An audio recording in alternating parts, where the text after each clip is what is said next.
ये साथियों के खून से रंगा हुआ निशान है, मजदूर का, किसान का, आवाम का प्याम है। ये साथियों के खून से रंगा हुआ निशान है, मजदूर का, किसान का, आवाम का प्याम है। दुआ इसे सलाम कर, दुआ इसे महान कर, दुआ इसे सलाम कर, दुआ इसे महान कर। अगर कहीं है स्वर्ग तो उतार ला जमीन पर। सबसे पहले कुछ इम्पोर्टेंट चीज़ें यहाँ के हमारे साथी सुचरिता को कहनी है, बाद में प्रेसिडेंट अध्यक्ष का भाषण होगा, उसके बाद हमारे सचिव जो है प्रकाश राव जी, वो कन्वेंशन के सामने पिछले 2-2.5 साल का कामकाज का रिपोर्ट पेश करेंगे। इसमें सबसे पहले मैं श्री बाबूराव तावरे का जिक्र करूंगी, जो शुरू से लोकराज संगठन के साथ जुड़े हुए हैं, जो लोगों के अधिकारों के लिए निडर योद्धा रहे,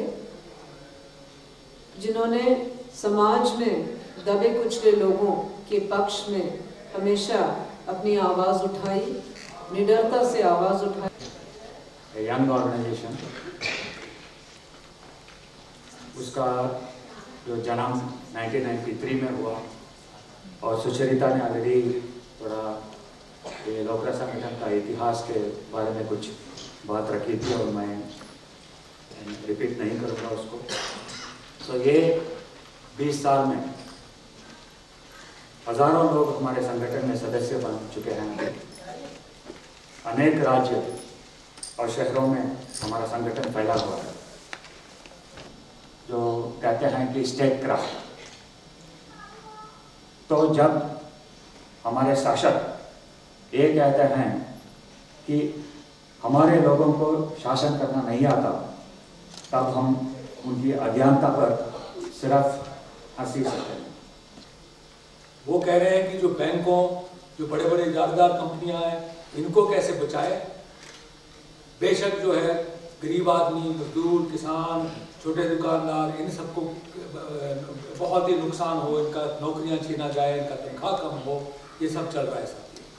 पर वहाँ आक्रोश इतना बढ़ गया है जो मेहनत कशों में, कि ये बात उठ गई है कि कैसे हम कुछ करें ताकि देश और दुनिया को बता सके कि हम मजदूर नाखुश हैं और हम जो हैं 99% लोग हैं, और जो 1% कैसे हमारे देश और दुनिया को लूट रहे हैं इत्यादि।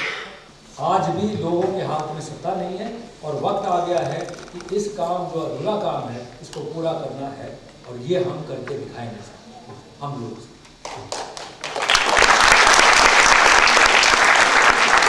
मेरे नौजवान दोस्तों ने लोकराज समिति में बैठकर चर्चा करते हैं कि हम किसको वोट दें, और बड़े खुश होकर कहते हैं कि मैंने फलाना चोर को वोट दे दिया, और फलाना बंदे को मैंने इतना दारू बांट कर इलेक्शन में जिताया। फिर हमने सवाल पूछा, ठीक है भैया आपने जिताया, क्या आपका कोई गारंटी है कि वो आपके लिए काम करेगा? कहते वो तो गारंटी नहीं है, वो तो लोकराज समिति ही दे सकती है। सरकार सामाजिक सुरक्षा में पैसा नहीं डाल सकती है, क्योंकि सामाजिक सुरक्षा के लिए बहुत पैसा चाहिए। इससे पूंजीपति खतरे में पड़ जाएगी, देश की अर्थव्यवस्था खतरे में पड़ जाएगी। इसलिए सामाजिक सुरक्षा हम धीरे धीरे करेंगे, धीरे धीरे।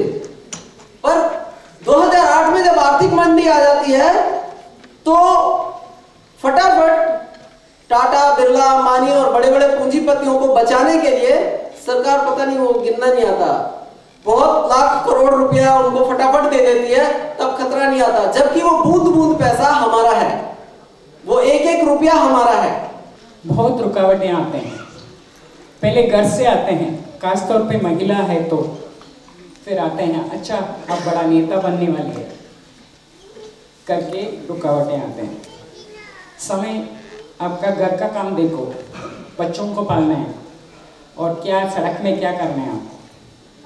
तो ये जो रुकावटें हैं, ऐसे छोटे छोटे से शुरू करके बहुत सारे आ सकते हैं, लेकिन इसको सामना करना ही पड़ेगा, क्योंकि हमारा उद्देश्य इससे भी बड़ा है।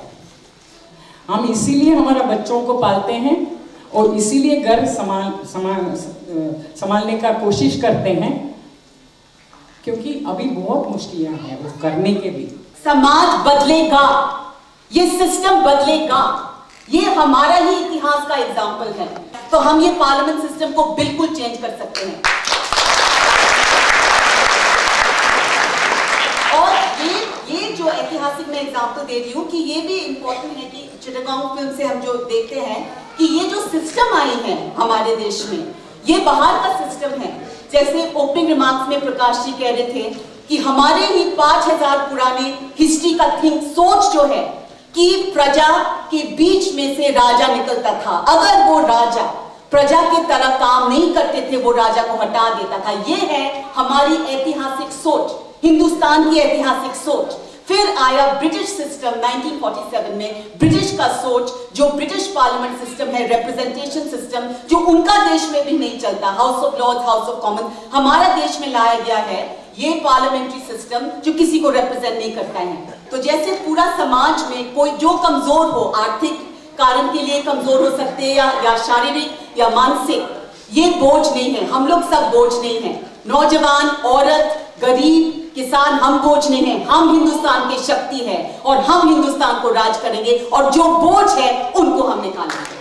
जब तक हम व्यवस्था नहीं बदलेंगे, हमारा संविधान को नहीं बदलेंगे, हम अपना तौर तरीका को नहीं बदल पाएंगे, तो हम यहाँ पे लोकराज जो शब्द है ना कि उसको नहीं ला पाएंगे। तो उसके लिए हम सबको इकट्ठे होना पड़ेगा, समितिबद्ध सब जगह में, स्टूडेंट्स फर्म में, यानी जहाँ स्टूडेंट्स है स्टूडेंट्स की जगह में, जो नौकरी करते हैं उसी जगह में, यानी सब अपने अपने फील्ड में समितिबद्ध ही हम जब तक यूनाइटेड नहीं हो पाएंगे तब तक हम इस काम को आगे नहीं बढ़ा पाएंगे। जबकि हमेशा कई बार बात होती है लोकतंत्र लोकतंत्र, विश्व का सबसे बड़ा लोकतंत्र, सबसे अच्छा लोकतंत्र, लोकतंत्र को खतरा, आतंत्र केवल मुट्ठी भर शोषकों का, मुट्ठी भर जोंक जो मनुष्य का खून पीती है, मेहनत की चोरी से ऐश और आराम करती है, उनके लिए लोकतंत्र है। मेहनत का किसान के लिए लोकतंत्र नहीं, महिलाओं के लिए लोकतंत्र नहीं, नौजवानों के लिए लोकतंत्र नहीं।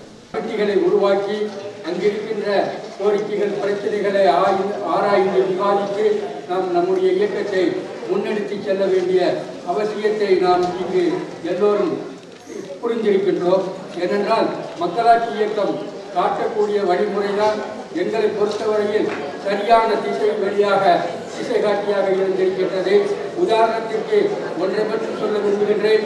நாங்கள் வாழுகின்ற ट्रेड यूनियन का अगर हम बनाते हैं तो जितने फैक्ट्री के मालिकान होते हैं वो सारे इकट्ठे हो जाते हैं, पैसा उनके पास बहुत होता है और सारा सिस्टम उनके हाथ में है, पुलिस कोर्ट कचहरी, तो वो सारे फिर हमारे को बहुत ताकत अभी लगानी पड़ती है उनके साथ ओवरकम होने के लिए, उनको जीतने के लिए।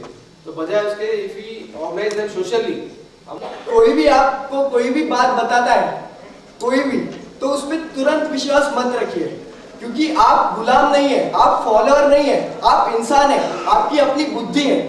तो जो भी आपको कोई बात बताए उसको सोचिए। इनकलकेट करने की कोशिश तो कर ही सकते हैं हम हमारे साइड से कि हाँ भाई ऐसा भी कुछ है, और ये दूसरे पार्टियों की तरह नहीं है जो मसल पार और मनी पार से चलता है। हमारा संगठन है, उसमें आप शामिल होना चाहिए, समितियां बनाना चाहिए और एक मजबूत संगठन बना के क्रांति की दिशा में जाना चाहिए। और उसके लिए हम सब नौजवान हैं, चाहिए बैठे बूढ़े दिखते नहीं, ये भी नौजवान ही है। तो हमारा कहना है कि आप समितियां बनाओ और लोकराज को मजबूत करके एक क्रांति लाने के लिए आगे बढ़ो। इस व्यवस्था पे नहीं, इस पूरी दुनिया पे लोगों का राज, ये हमारा मेन टारगेट है। इसका सॉल्यूशन सिर्फ एक ही है कि जब तक लोगों का राज नहीं आएगा तो पॉसिबिलिटी नहीं है इसका अंत। और राशन कार्ड के नाम से जो भी चीज़ें मिलते हैं उनको अपने हक मानकर पाने का अधिकार भी वो चाहिए और अधिकार के लिए लड़ती है। ऐसा केवल लोकराज संगठन के तरफ से हुआ है। ये देश हमारा है और इसे हम खूबसूरत बना सकते हैं। हर किसी को पानी दे सकते हैं, हर किसी के इलाज के लिए दे सकते हैं, हर किसी को मकान दे सकते हैं, हर किसी के हाथ को काम दे सकते हैं, हर किसी को उनको डिग्निटी यानी गौरवमय जीवन दे सकते हैं, वो हम ही दे सकते हैं। खुद इस देश के लोग खुद को दे सकते हैं। हमें इस बोझ को बर्दाश्त करने की कोई ज़रूरत नहीं है, इस पार्लियामेंट को बर्दाश्त करने की कोई ज़रूरत नहीं है। आपने प्रेसिडेंट रूल तो सुना होगा किसी स्टेट में जहाँ पे एमएलए नहीं होता, एमएलए का कोई राइट नहीं है, फिर भी वो चलता है। इसका मतलब ये है कि ये लोग सब वहाँ बैठ के पूरे मतलब हुक्मरान जो चला रहा है वो उनके बिना भी चल सकता है, और अच्छी तरह चलाना है और बदलना है भविष्य मतलब साइंटिफिक तौर से, तो लोगों की रास लानी चाहिए। आज जो ये दूसरा सत्र है और सुबह का सत्र और दोपहर का, मेरे ख्याल में दोनों ही बहुत अच्छे रहे। और जो सेक्रेटरी ने पेश किया वो रिपोर्ट, उस पर सबका योगदान हुआ और बहुत ही अच्छे पॉजिटिव